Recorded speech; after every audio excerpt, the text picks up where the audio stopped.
Okay, it's raining again today. A lot harder too. That doesn't look like it's gonna stop. And they still say it's going to snow on the weekend. Let's see if that happens. And what did I read today? I remember all that news about an alleged drone that crashed into the water bomber in California. Everyone's wondering, well, it was a micro drone, which doesn't really make sense with the damage they showed. But here, they say someone pleaded guilty to it.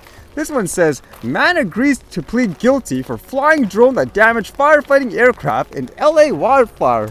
As it says here, the pilot of a drone that crashed into a firefighting plane, leaving a gaping hole and grounding the aircraft during the deadly Palisades fire in Los Angeles, has agreed to plead guilty to a misdemeanor count of unsafely operating a drone, federal authorities said Friday. Peter Tripp Ackman will avoid prison with a plea agreement that states he will have to complete 150 hours of wildfire-related community service and pay $65,000 in restitution for the damage to the plane, said acting U.S. Attorney Joseph McNally.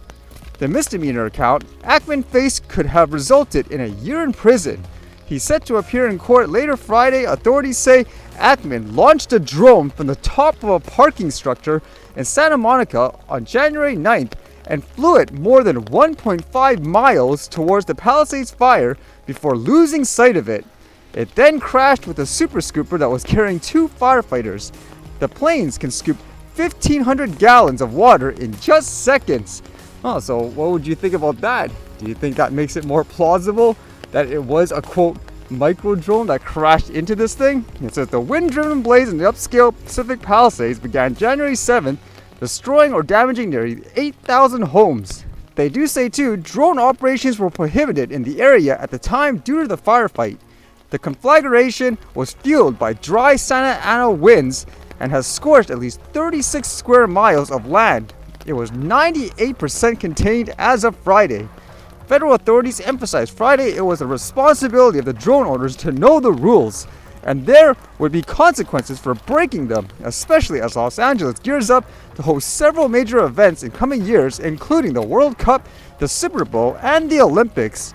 And then they say the FAA has very strict guidelines about registering drones and where drones can be flown. The onus is on the pilot. If firefighters are putting out a fire with aircraft, that should be a clue, said Akhil Davis, the assistant director in charge of the FBI's Los Angeles field office. Yeah, again, so what would you say here? Is that basically conclusive that, oh well, I guess that is the drone that belongs to this guy because he pleaded guilty?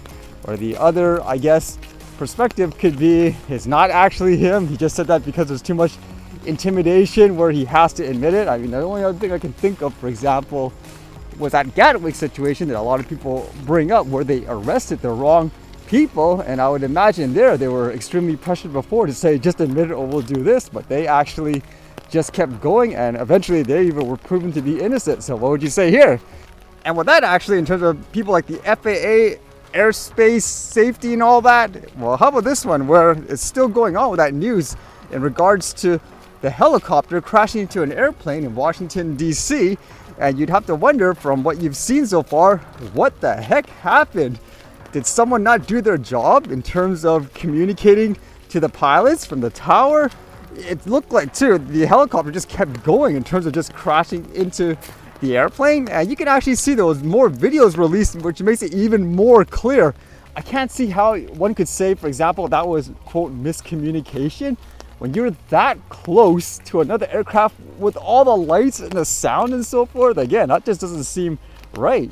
And it seems like for this, of course, people want to identify who the pilots were to see whether or not it was someone new, for example. Was there some kind of foul play? They identified 2 people apparently, but one person they decided to keep private. And that's generating some controversy with people wondering why. Is it going to create some kind of bad, I guess, narrative or press, for example?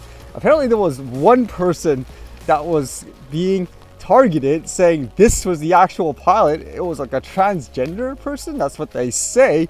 But with that said, afterwards the person came out online posting some kind of social media posts to show, hey, this wasn't me, I'm alive and all that. Interesting morning. This is Joe Ellis. I am a Black Hawk pilot with Virginia Army National Guard.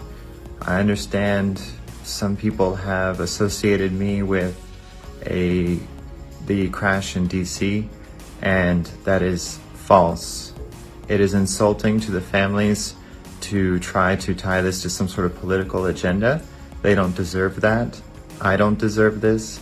And I hope that you all know that I'm alive and well, and this should be sufficient for you all to end all the rumors.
Alright, see you guys later.